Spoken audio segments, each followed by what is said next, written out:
So we did a thing in Abilene. Hold on, let me build up to this.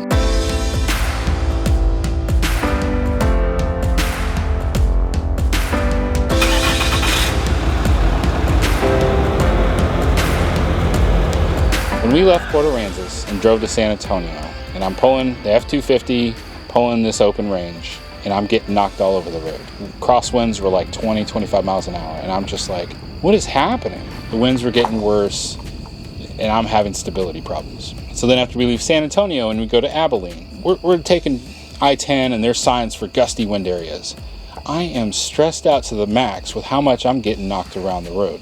Really bothered me. While we were staying there, we went to Lake Colorado City State Park. Like, it's just an 80-mile drive. It was one of the most stressful drives I've ever had. Crosswinds are well known here. In fact, that's the spot where I made the joke. Tell me it's windy without saying it's windy. I think I can see 500 windmills from here. And that's not embellishing. I'm like, there's windmills everywhere. It's a windy area. Mm-hmm. I was having to slow down to 50, 55 miles an hour because I'm just getting knocked all over the road. Mm-hmm. And knowing that we're going up into Colorado this summer, we're going through Wyoming and South Dakota, I was really feeling very unsettled. And there's another factor I learned. Apparently, if you have an incident that happens and your truck is not rated for the weight that you're holding, not just towing, but how much you're holding as far as payload or cargo capacity, an insurance company can refuse a payout because you're not legally holding that load. Doesn't matter that you've added third-party parts. If you haven't had it certified, the insurance company can refuse a payout. Mm-hmm. When I learned that information and saw how hard I was having, I was legitimately worried we were going to wind up tipped over in a ditch from the wind. I said, I think it's time that we get rid of the Ford and that we get a dually. Now, from there, I'd say I made people not happy with me because I wanted a Ram. Yeah. The heated seats in the Ram that we got are not as hot as the Ford. Everybody said, burning my biscuits. Yeah, I said that. But the girls, they had heated seats in the back as well. Of the Ford. There's a lot of things that are missing in this new Ram that we missed. Especially the sky. Yeah, we lost the windows over the top. Yeah, the sunroof. The girls lost heated seats in the back. I said, you gained reclining seats in the back. And Kaylin says, did I ask for that?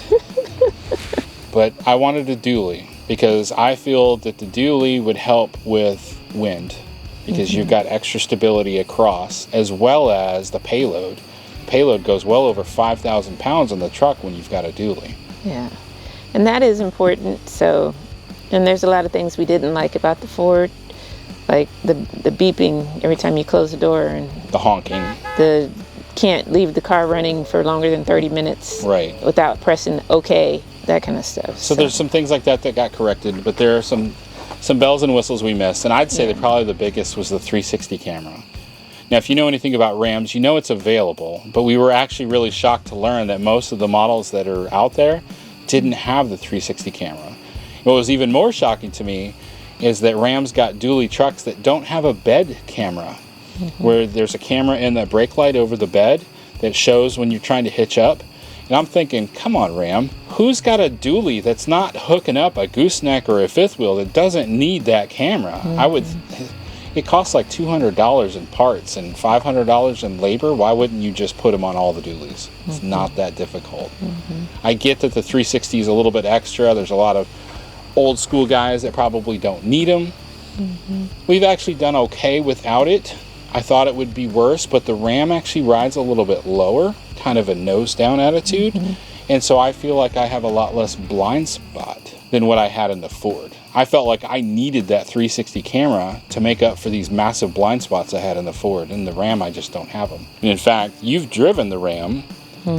You felt more comfortable in it. I did. I did not feel comfortable driving the Ford, but I appreciate that it had the 360 camera. I don't know. I didn't really drive the Ford at all. And I love trucks. I grew up driving trucks, so I did not feel comfortable with it because it was so high off the ground. But the Ram, I could drive. That's fine. We keep looking at it. Yeah.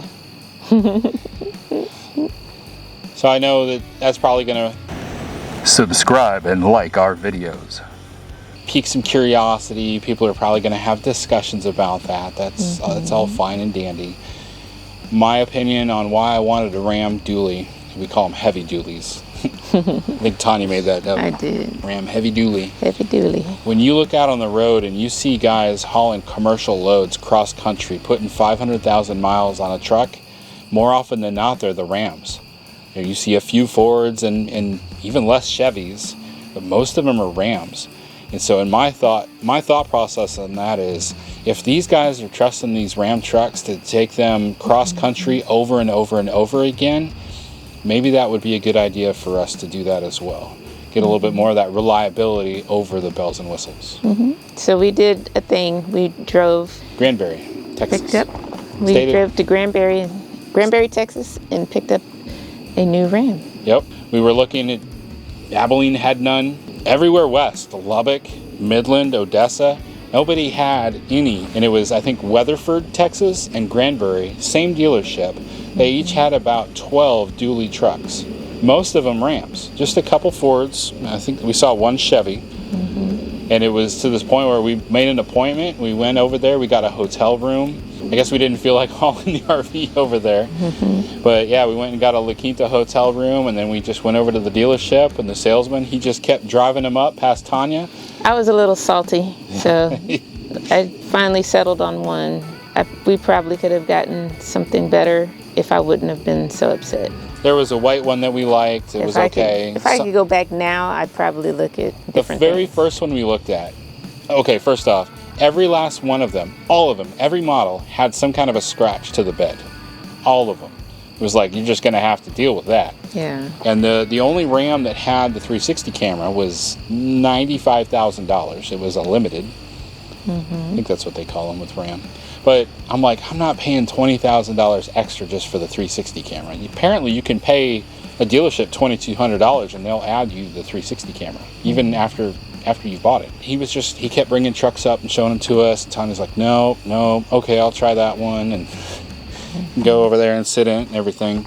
But the very first one had a pretty massive dent in one of the dually wheel wells in the back. It was an 8-foot bed, but it had more of the bells and whistles, and it was less money because of that dent.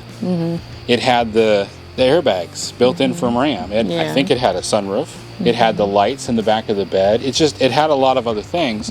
The reason we walked away from it was because it was the first one we looked at, and it had no 360 camera. So then after we wound up picking this truck, we come back the next day and we had an appointment for them to swap the fifth wheel hitch into the new truck out of the old truck. While they were doing it, they let us borrow that one, and we're driving it over to go get some lunch while we're waiting, and we're like, did we make a mistake? Should we have gotten this one? All it needed was the spray and bed liner done. Yeah. I think that was one of the only things it didn't have, plus it had that dent, and it was about $5,000 cheaper. Oh, and it only had 3,000 miles. That was it. It's like nobody wanted it for the dent. Never mind the 3,000 miles. Oh well, a decision was made. We have always liked black cars. I've loved them. So I feel like this thing's like my Batmobile now, like the Tumbler from the Christian Bale Batman movies. Yes.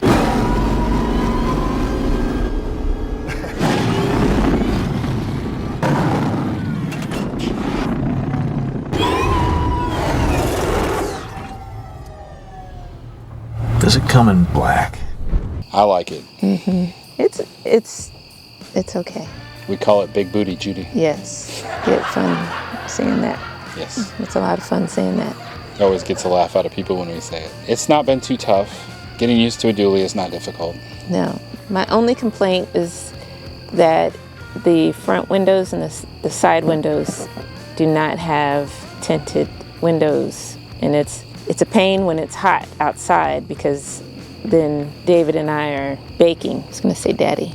David and I are baking in the front while the girls are back there like, I don't know what you're talking about. Yeah, the back windows for the girls is so dark most of the time they can't even see out of them. They can't see what we're talking about. They're like, it's so dark, I can't see anything. Legally, you can get a tent on the front, just not as dark.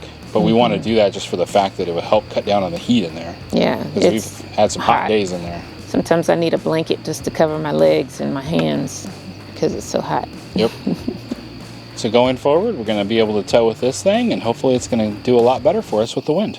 All right, next week we are going to travel through Memphis, Texas, where there is a free camping spot, and then we'll wind up in Abilene. I was going to say Abilene again. No, Amarillo. So many A's. I know. Abilene, Amarillo. I was born in Amarillo.